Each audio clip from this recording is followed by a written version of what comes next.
샬롬, 반갑습니다. 서창원 목사입니다. 우리가 예수님을 생각하며 읽은 마가복음도 벌써 3장이 끝나고 어느덧 4장을 읽을 차례가 되었습니다. 오늘 바로 그 4장의 처음인 1절부터 9절까지 읽을 테고요. 함께 읽겠습니다. 예수께서 다시 바닷가에서 가르치기 시작하셨다. 매우 큰 무리가 모여드니 예수께서는 배에 오르셔서 바다 쪽에 앉으셨다. 무리는 모두 바닷가 무태에 있었다. 예수께서 비유로 여러 가지를 가르치셨는데 가르치시면서 그들에게 이렇게 말씀하셨다. 잘 들어라. 씨를 뿌리는 사람이 씨를 뿌리러 나갔다. 그가 씨를 뿌리는데 덜어는 길가에 떨어지니 새들이 와서 그것을 쪼아 먹었다. 또 덜어는 흙이 많지 않은 돌짝밭에 떨어지니 흙이 깊지 않으므로 싹은 곧 나왔지만 해가 뜨자 타버리고 뿌리가 없어서 말라버렸다. 또 덜어는 가시덤불 속에 떨어지니 가시덤불이 자라 그 기운을 막아버려서 열매를 맺지 못하였다. 그런데 덜어는 좋은 땅에 떨어져서 싹이 나고 자라서 열매를 맺었다. 그리하여 30배, 60배, 100배가 되었다. 예수께서 덧붙여서 말씀하셨다. 들을 귀가 있는 사람은 들어라. 아멘. 씨 뿌리는 사람의 비유입니다. 우리가 잘 알고 있는 비유인데 이 비유에 대한 해설은 내일 예수님께서 직접 해주실 것이고 오늘은 예수님이 강조하신 말씀에 집중해 보려 합니다. 예수님이 강조하신 말씀은 잘 들어라 하는 당부와 들을 귀가 있는 사람은 들어라는 덧붙이신 말씀입니다. 예수님께서 이렇게 강조하시는 것을 보니까 예수님 곁에서 예수님의 말씀을 듣는다고 해서 전부 예수님을 믿은 것은 아니었던 모양이죠.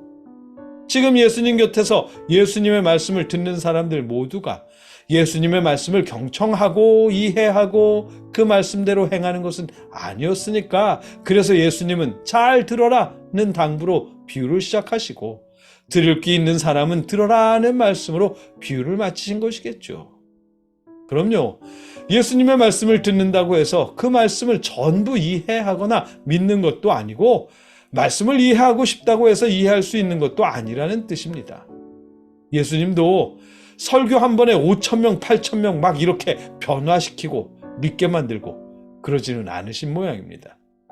놀라운 능력으로 병을 고치셨고 죄를 용서하셨고 하나님의 말씀을 전하셨지만 예수님의 설교 말씀을 직접 현장에서 들은 사람들 모두가 예수님의 말씀을 이해하거나 감동을 받고 예수님을 믿은 것은 아니었다는 것이죠.